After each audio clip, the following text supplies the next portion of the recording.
Scientist இல்லை.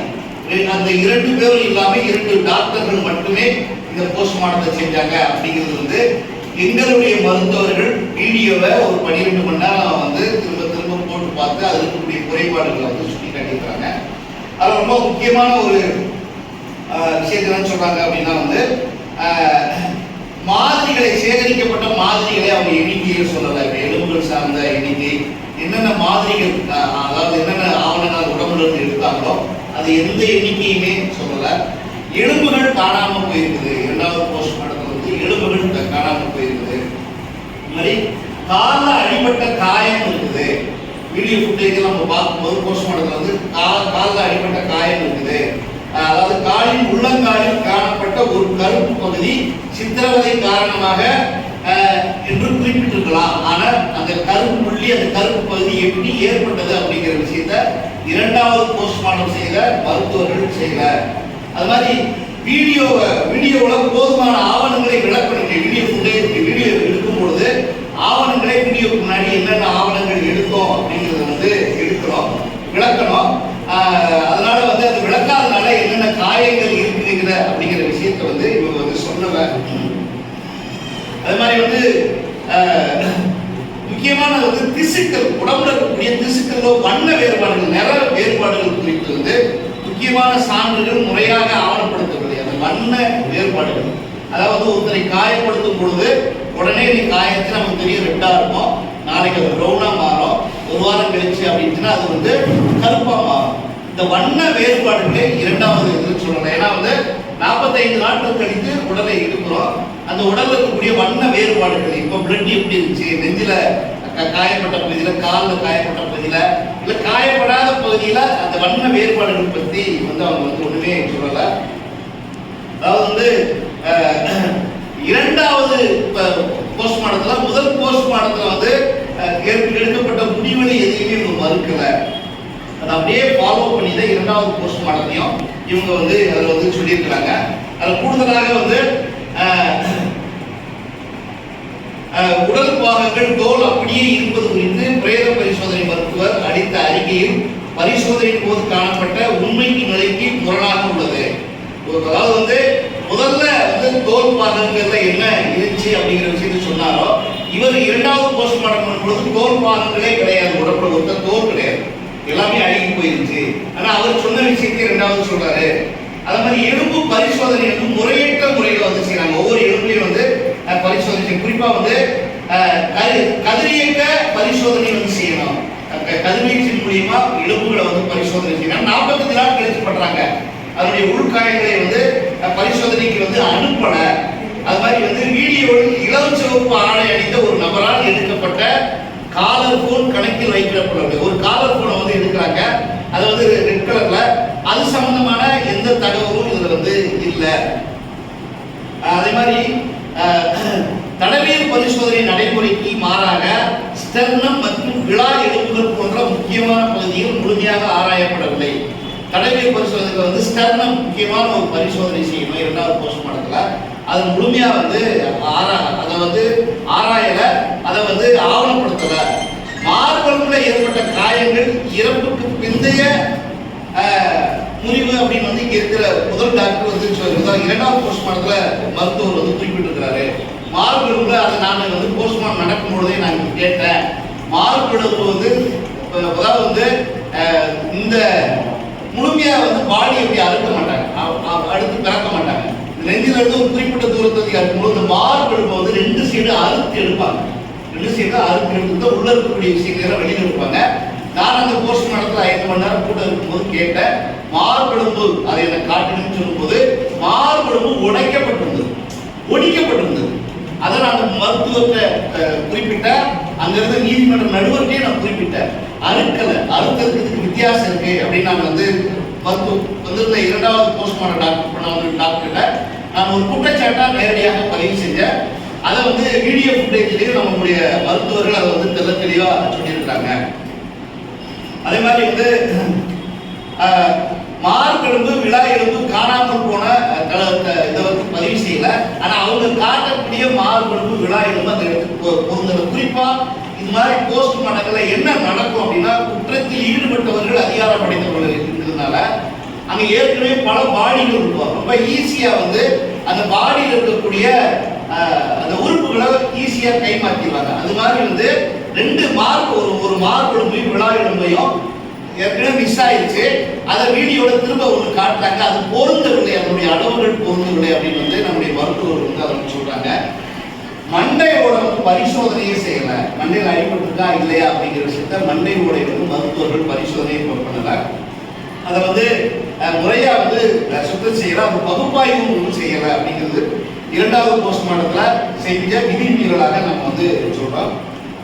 ஒட்டுமொத்த பிரேத பரிசோதனை செய்முறையில் வெளிப்படை தன்மை இல்லை. இப்ப நடந்த பிரேத பரிசோதனையில வெளிப்படை தன்மை இல்லை. நேர்மையான தொழில்முறை நடத்தை மற்றும் நிறுவப்பட்ட தடவியல் நெறிமுறைக்கு இணங்குதல் ஆகியவை இல்லை. தடவியல் வச்சு பார்க்கக்கூடிய எதுவுமே இது இல்லை. நம்பகத்தன்மை இல்லை. நிறைய சமரசம் 2வது போஸ்ட்மார்ட்டம் நிறைய சமரசம் வந்து செஞ்சிருக்காங்க. இந்த அறிக்கையை, இந்த முழுமையான அறிக்கையை நான் உங்கள்கிட்ட சொன்ன இந்த தமிழ் அறிக்கையை ஆங்கிலத்தில் எழுதப்பட்ட 2 மருத்துவர்கள், ஒரு அறிவியல் விஞ்ஞானி, 3 பேர் கொண்ட குழு 10 நாட்களாக இந்த வீடியோ ஃபுட்டேஜை பார்த்து பல போஸ்ட்மார்ட்டங்கள் செய்த நபர்கள், அரசு மருத்துவராக பணியில் இருக்கக்கூடிய நபர்கள் நமக்காக இந்த வீடியோ ஃபுட்டேஜை பார்த்து இவ்வளவு விதிமீறல்கள் ஏற்பட்டிருக்கு அப்படிங்கிற அறிக்கையை வந்து நமக்கு வந்து ஆங்கிலத்தில் கொடுத்தாங்க. அதை இந்த வழக்கினுடைய விசாரணை அதிகாரியான நீதிமன்ற நடுவர் மாண்புமிகு ராதிகா அவர்கள்ட்ட வந்து பாதிக்கப்பட்ட 5 அவர்கள் வந்து கொடுக்க போறாங்க. இந்த மாதிரி எனக்கு வீடியோ ஃபுட்டேஜ் கொடுத்துருக்கீங்க, என் தரப்புல இருக்கக்கூடிய பிரச்சனையை வந்து என்னுடைய மருத்துவர்கள் எனக்கு குறிச்சு சொல்லியிருக்காங்க. 2வது போஸ்ட்மார்ட்டத்தில் நிறைய விதிமீறல் நடந்திருக்குது. அதிகார தவறு செய்தவர்களை பாதுகாக்கிறதுக்கான வேலையை 2வது போஸ்ட்மார்ட்டம் செஞ்சிருக்கிறாங்க. அதனால என்னுடைய மருத்துவர் கொடுத்த இந்த வீடியோ ஃபுட்டேஜை பார்த்து கொடுத்த இந்த அறிக்கையை கவனத்தில் எடுத்துக்கொண்டு விசாரணை செய்யணும் அப்படின்னு வந்து நீதிமன்ற நடுவரை 7ஆம் தேதி போய் சந்திக்கிறாங்க. கோர்ட்ல வந்து இதை வாங்கி பார்த்துட்டு, முழுமையா வாங்கி பார்த்துட்டு வாங்க மறுத்துட்டாங்க. இதை ஏன் ஏன்ட்ட கொடுக்கன்னு கேட்டாங்க இந்த நீதிமன்ற நடுவர். ஏன்ட்ட ஏன் கொடுக்குறீங்க? அப்ப அவங்க சொல்றாங்க, நீங்க தானே விசாரணை அதிகாரி, உங்கள்கிட்ட தான் கொடுக்க முடியும் சொல்லும் போது வாங்க மறுத்துட்டாங்க. 8ஆம் தேதி வழக்கறிஞர்களோடு நம்ம போறோம். 2 வழக்கறிஞர்கள் வந்து நீதிமன்ற நடுவரை வந்து சந்திச்சு கொடுக்குறாங்க. அப்போது வாங்கிட்டு காலையில் பிரார்த்தனையில வாங்கிட்டு இதுல நான் எந்த முடிவும் எடுக்க முடியாது, இது மருத்துவம் சார்ந்த விஷயம் அப்படின்னு சொல்றாங்க. மருத்துவ அறிக்கையை அவங்க தான் பார்க்கணும், அவங்க தான் விசாரணை செய்யணும். ஏற்கனவே போஸ்ட்மார்ட்டம் செஞ்ச ரிப்போர்ட்டை வச்சு, நம்முடைய நிபுணர்கள் சொன்ன, டாக்டர்கள் சொன்ன ஒப்பீனியன் வச்சு வேற ஒரு குழு வச்சு பார்க்க வேண்டிய கடமை விசாரணை அதிகாரிகள் இருக்குது. அதனால வந்து அவர்கள் யார் சொன்னாங்கன்னு தெரியல, 2வது முறை வாங்கிட்டாங்க. திரும்ப 9ஆம் தேதி வாங்கிக்கணும்னு சொல்றாங்க. 9ஆம் தேதி காலையில வந்து மனு கொடுக்குறாங்க.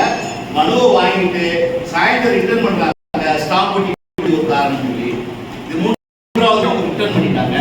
திரும்ப நம்ம வந்து ஸ்டாம்ப் ஒட்டி வந்து 10ஆம் தேதி வந்து கொடுக்குறோம். ஸ்டாம்ப்லாம் இல்லாம ஃப்ரீயா சொல்றாங்க. நாளைக்கு வாங்க 13ஆம் தேதி நாளைக்கு வாங்கன்னு சொல்றாங்க. அடுத்த நாள் இல்ல 13ஆம் தேதி இந்த மனுவை வந்து வாங்கியிருக்கிறாங்க.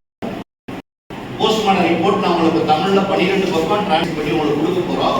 இது முழுமையான அறிக்கை, டாக்டர்ஸ் பார்த்த வீடியோ ஃபுட்டேஜ்ல பார்த்த அறிக்கை, என்னென்ன டீட்டெயிலா இருக்குது, 2வது போஸ்ட்மார்ட்டத்தில் என்னென்ன விதிமீறல் இருக்கு அப்படிங்கிற டீட்டெயிலா இருக்குது. இவ்வளவு விதிமீறல்களையும் விசாரணை அதிகாரியான மேஜிஸ்ட்ரேட்டை கொடுக்கும் பொழுது போய் வந்து அந்த மேஜிஸ்ட்ரேட் அதை வாங்குவதற்கு தயாராக இல்லை. போராடி தான் கொடுத்துருக்கிறோம், போராடி தான் வாங்கியிருக்கிறோம். அப்போ ராஜா வழக்குல காவல்துறை ஒத்துழைப்புள்ள நீதிமன்ற நடுவரான ராதிகா, மாண்புமிகு ராதிகா அவர்கள் இந்த வழக்கை இன்னைக்கு வரைக்கும் சம்மன் கொடுக்கல. இன்னைக்கு வரைக்கும், இன்னைக்கு தேதி எவ்வளவு நாள் ஆச்சு உங்களுக்கு தெரியும், பத்திரிகையாளர் உங்களுக்கு தெரியும். 2வது போஸ்ட்மார்ட்டம் முடிஞ்சு எவ்வளவு நாள் ஆச்சுன்னு தெரியும். இன்னைக்கு வரைக்கும் பாதிக்கப்பட்ட குடும்பத்துக்கு விசாரணைக்கு சம்மன் கொடுக்கல. இன்னைக்கு வரைக்கும் அவங்க விசாரணையை முடிக்கல.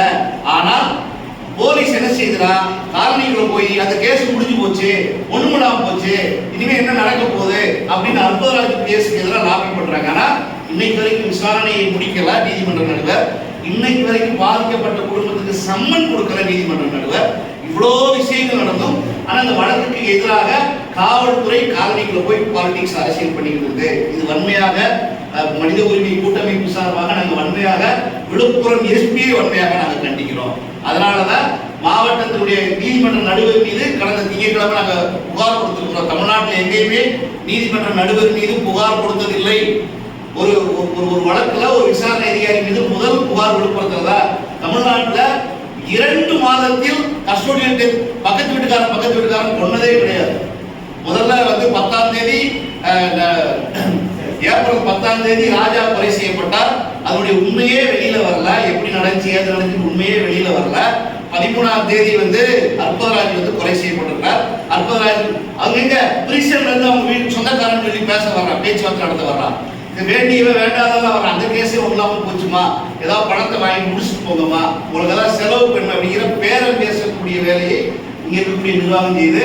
அது மட்டும் இல்ல, விழுப்புரம் பாராளுமன்ற தொகுதி அடர்த்தியாக தலித் மக்கள் வாழக்கூடிய தொகுதி. இந்த தொகுதியில 2 முறை தோழர் ரவிக்குமார் எம்பியா ஜெயிச்சிருக்கிறாரு. ஜிஆர்பி நகர்ங்கிறது வந்து 1000 குடும்பங்கள் வாழக்கூடிய பெரும்பான்மையாக இருக்கக்கூடிய தலித் மக்கள் வாழக்கூடிய ஒரு பகுதி. இப்படி தலித் மக்கள் அடர்த்தியா வாழ்ற பகுதியிலேயே இது போன்ற காவல் சித்திரவதைகளை குறை செய்துவிட்டு எளிமையாக கடந்து விடலாம், பேச்சுவார்த்தை நடத்தி ஏமாற்றி எளிமையாக கடந்து விடலாம் அப்படின்னு அதிகார சக்திகள் செயல்படுது அப்படிங்கிற குற்றச்சாட்டையும் இந்த பத்திரிகையாளர் சந்திப்பு மூலியமாக வைக்கிறோம். கேள்விகள் தான் நினைக்கிறேன். நன்றி. நீதித்துறை நடுவர் மேல நாங்கள் புகார் கொடுத்துருக்கோம். கலெக்டர்கிட்ட கொடுத்துருக்கோம், பிடிஜிட்ட கொடுத்துருக்கோம், தலைமைச் செயலாளர்கிட்ட கொடுத்துருக்கோம், ஹைகோர்ட் ரிஜிஸ்டர் கொடுத்துருக்கோம். நீங்களும் வந்து கொடுத்தவங்க எல்லாருமே பத்திரிகை அப்படி நகல் கொடுத்துருந்தோம். இதே சம்பவத்தை வச்சுதான் நாங்கள் கொடுத்துருக்கோம். சார், ஒரு இல்லாத வீட்டு அவங்க வீட பார்த்துருப்பீங்க, ஒரு புதுசா 1000 ரூபாய் வாடகை. இவங்க எப்படி உயர் நீதிமன்றம் போவாங்க? ஒரு மனசாட்சியோட கேட்கிறேன், இவங்க எப்படி உயர் நீதிமன்றம் போவாங்க? இவ்வளவு சேலஞ்ச், நம்ம புருஷெல்லாம் அடிச்சு கொண்டுட்டாங்க, இவ்வளவு சேலஞ்ச் எப்படி இவங்க எதிர்கொண்டு இந்த வழக்கை கையாளும்? தெரியாம கேட்கறேன். என் வீட்லயே உங்க வீட்லயே நடக்குது இவ்வளவு சேலஞ்ச். அதாவது புருஷன் இறங்கி எஃப்ஐஆர் என்ன நடக்குது? மகாராஜபுரத்துல வந்து அவர் வந்து சிகிச்சைக்கு 5 கூட்டுக்குள்ள வீட்டுல இருந்து 3 கிலோமீட்டர் கூட்டுக்குள்ளதாக எஃப்ஐஆர், போலி எஃப்ஐஆர் கேட்கறதுக்கு நாதி இல்லை. 1/2 மணி நேரத்துல போஸ்ட்மார்ட்டம் செஞ்சு முடிக்கிறாங்க, கேட்கறதுக்கு நாதி இல்லை. போஸ்ட்மார்ட்டம் எங்களை போன்ற மனித உரிமை அமைப்புகள் கொண்டு வந்து தரையில் கொண்டு வந்தா கூட பண்ணி சமரசம் பண்ணி 2வது போஸ்ட்மார்ட்டம் ஆக்கி அதற்கான அறிக்கையை கொண்டு வர்றாங்க. இதை சும்மா பேச முடியாது. பத்திரிகையாளர் ஒரு நீதிமன்ற நடுவர் மேல புகாரெல்லாம் கொடுக்க முடியாது. எங்க மேல எப்படி வழக்கு தெரியும். அப்ப இவ்வளவு சேலஞ்ச் எதிர்த்து ஒரு அவளை பெண் இந்த வழக்குல, ராஜா வழக்குல என்ன நீதி இந்த நாட்டுல? நான் பாலிடிக்ஸ் எல்லாம் பேசணும். நீதியை இந்த நாட்டை பெற்ற முடியும் கேட்கிறேன். ஒரு பெரும்பான்மையா விழுப்புரம் தொகுதி ஒரு தொகுதி, பெரும்பான்மையா தொகுதி, பஸ் ஸ்டாண்ட்ல இருந்து அடிச்சு கொண்டு போட்டு அது அரசு வேகமா செய்யலாம். இங்க இருக்கக்கூடிய அமைச்சர் என்ன செய்யறாரு? நாளைக்கு காசு கொடுத்தா ஓட்டு போட்டுருவாங்க இருக்கிறாரு. யாருக்கு ஏற்பட்ட சார் உண்மையே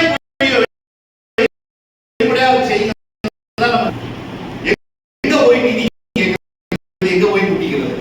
ஆனா அவங்ககிட்ட போய் பேசுறது, மறைக்கிறது அப்படியெல்லாம் இல்ல. ராஜா ஒண்ணு இல்ல, எதுக்கு சுமதி தம்பி கேஸ் எடுத்துட்டு இருக்காரு, ஒண்ணு நடக்கல. சம்மனே கொடுக்கல. நிலவரம் அவ்வளவு மோசமா. இது நம்ம எந்த ஜனநாயகம் இருக்கிறவா? எவ்வளவு வேதனையா இருக்கு, எவ்வளவு இதா இருக்கு. நாங்களும் திமுக ஓட்டு போட்டு ஜெயிச்சவங்க, வெளிப்படையா சொல்றாங்க, நாங்க ஓட்டு போட்டோம். ஆனா எவ்வளவு போராட வேண்டியது இருக்குன்னு பாருங்களேன். எங்க போய் இதெல்லாம் சொல்லுவீங்க? எங்க போய் முட்டிக்கிறீங்க? 2 கஸ்டோடியன் டெத் நடக்குது, வெளிப்படையா போலீஸ் செயல்பட மாட்டேங்குது, நீதிமன்றம் செயல்பட மாட்டேங்குது. எங்க போய் கேட்பது? அது மட்டும் சொல்லுங்க. எவ்வளவு போராடுறது? பேப்பரை ஜெராக்ஸ் எடுக்க, பிரிண்ட் எடுக்க, பத்திரிகையாளர் சந்திக்க, இதுவே எங்க வாழ்க்கையா? அந்த அம்மா வீட்டுக்கு குடிசை நீங்க எல்லாரும் பார்த்துருப்பீங்க, சொந்த குடிசை கூட கிடையாது. இப்படி ஒரு சூழல், நெருக்கடியான சூழல் விழுப்புரத்தில் இருக்குது. இங்க இருக்கக்கூடிய அமைச்சர் வந்து என்னதான் செஞ்சுட்டு இருக்காரு? இந்த அமைச்சருக்கு பாதிப்பு வரும்போது முதல் குரல் கொடுத்தவர்கள் மக்கள் கண்காணிப்பகம். அவரை கைது செய்யும் போது சட்டவிரோதமா நீங்க அதை வந்து கைது செய்யணும்னு சொன்னவர்கள் நாங்க, அதை நாங்க மறுக்க முடியாது. ஆனா இவ்வளவு அப்பட்டமா தலித் மக்களுக்கு எதிராக 2 பேர் கொலை செய்யப்பட்ட பின்பும் விழுப்புரத்தில் இருக்கக்கூடிய அரசு நிர்வாகத்துக்கு ஆதரவாக இந்த அமைச்சர் இருக்காரா? அந்த அமைச்சர் என்னதான் செய்தார்கள் கேள்வியை மட்டும் முன்வைக்கும்.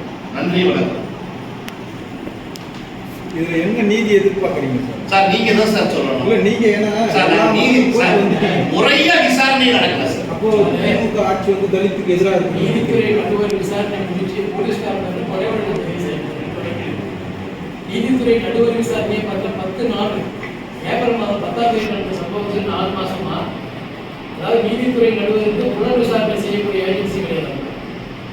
இது வந்து காவல் மரணமா இல்லையா ஒரு முகாந்திரம் இருக்குதான்னு சொல்ல வேண்டிய விசாரணை அதே 4 மாசமா முடிக்கல.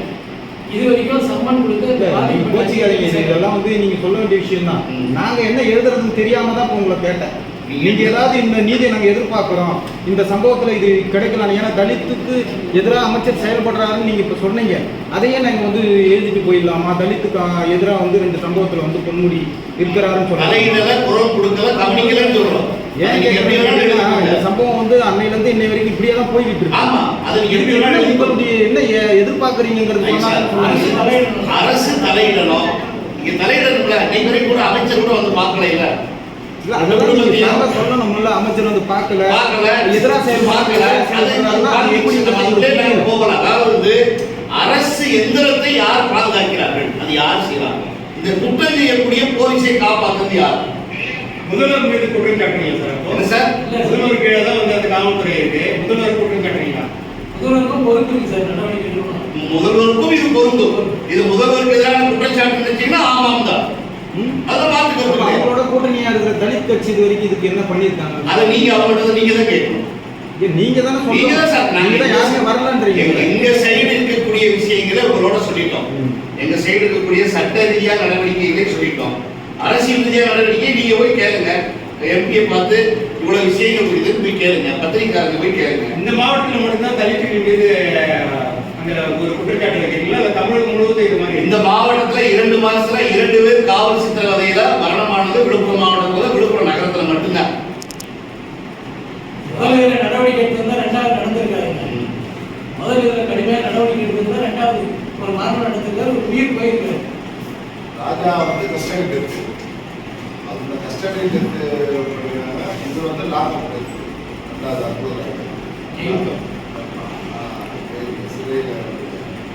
நீதிமன்றத்தில் வந்து நீதிபதி வந்து 1 மாதத்துல உயர் நீதிமன்றத்துக்கு அறிக்கை கொடுக்கணும்.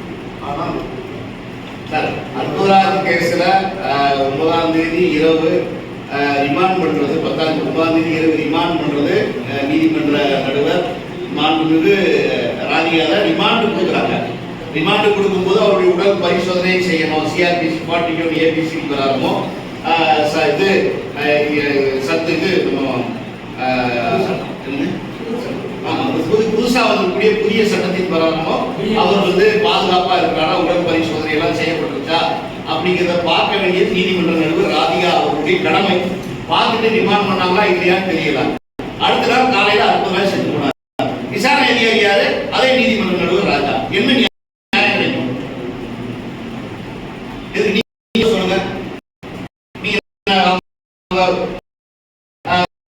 மாண்புமிகு ராதிகா அவங்க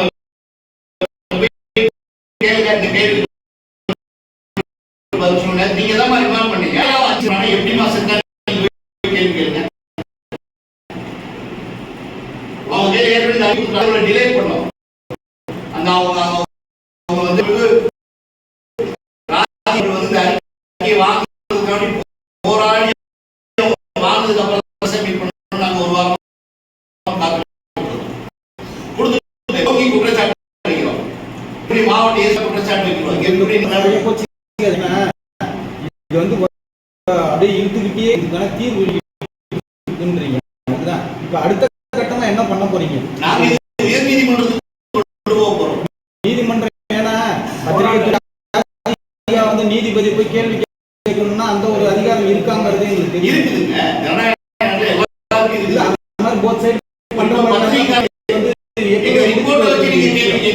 ஏன்னா நீங்க மக்கள் கண்காணிப்புனாலதான் அந்த பிரச்சனை எடுத்து சொல்றீங்க கேட்டுக்கிட்டு இருக்கோம். அதுல தீர்வுங்கிறது எங்களால் தெரியும். நாங்க செய்துட்டே போனா இது தொடர்ந்துதான் இது கண்டுபிடிக்க வேண்டியது நீதிமன்ற நடுவருடைய வேலை.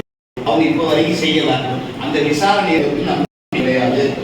நீதிமன்ற நடுவர் ராதிகா விசாரணை செஞ்சா இதுல வராது. ஏனென்றால் இன்னைக்கு வந்து தவறு செய்தவர்களுக்கு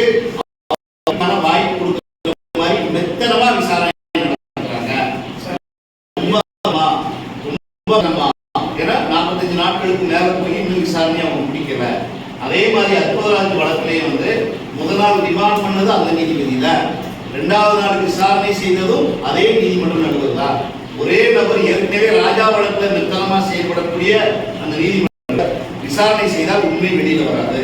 அதனால அவர் மீதும் கொடுத்துள்ளோம். எனவே இதை வந்து வேற ஒரு நீதிமன்ற நடுவர் விசாரணை செய்யணும். சிபிசிஐடி அல்லது சிபிஐ விசாரணைக்கு சிறப்பு விசாரணை கொடுத்து போகணும் அப்படிங்கிறதுக்காக வேண்டி நாங்கள் வேறு நீதிமன்றத்தை நாட முடியும். வர 7ஆம் தேதி விழுப்புரத்தில் ஒரு இதுதான் ஐயா, இதெல்லாம் வெளியிடவே அடுத்த கட்டமா போராட்டத்துக்கு போறாங்க, உயர்நீதிமன்றத்துக்கு போறாங்க. உங்களுக்கு ரைட் சார், நீங்க உங்களுக்கு எதிராக குற்றச்சாட்டு கம்ப்ளைண்ட் காப்பி உங்களுக்கு ஏற்கனவே இருக்குது, உங்களுக்கு ஏற்கனவே கம்ப்ளைண்ட் காப்பி உங்களுக்கு ஏற்கனவே இருக்குது. இதை வச்சுக்கிட்டு நீங்க நீதிமன்றத்துக்கு நடுவில் கேளுங்க, சேலஞ்ச் பண்ணுவோம். பொதுவாக வந்து நீதிமன்றத்தில் குற்றம் போனால் நீதிபதி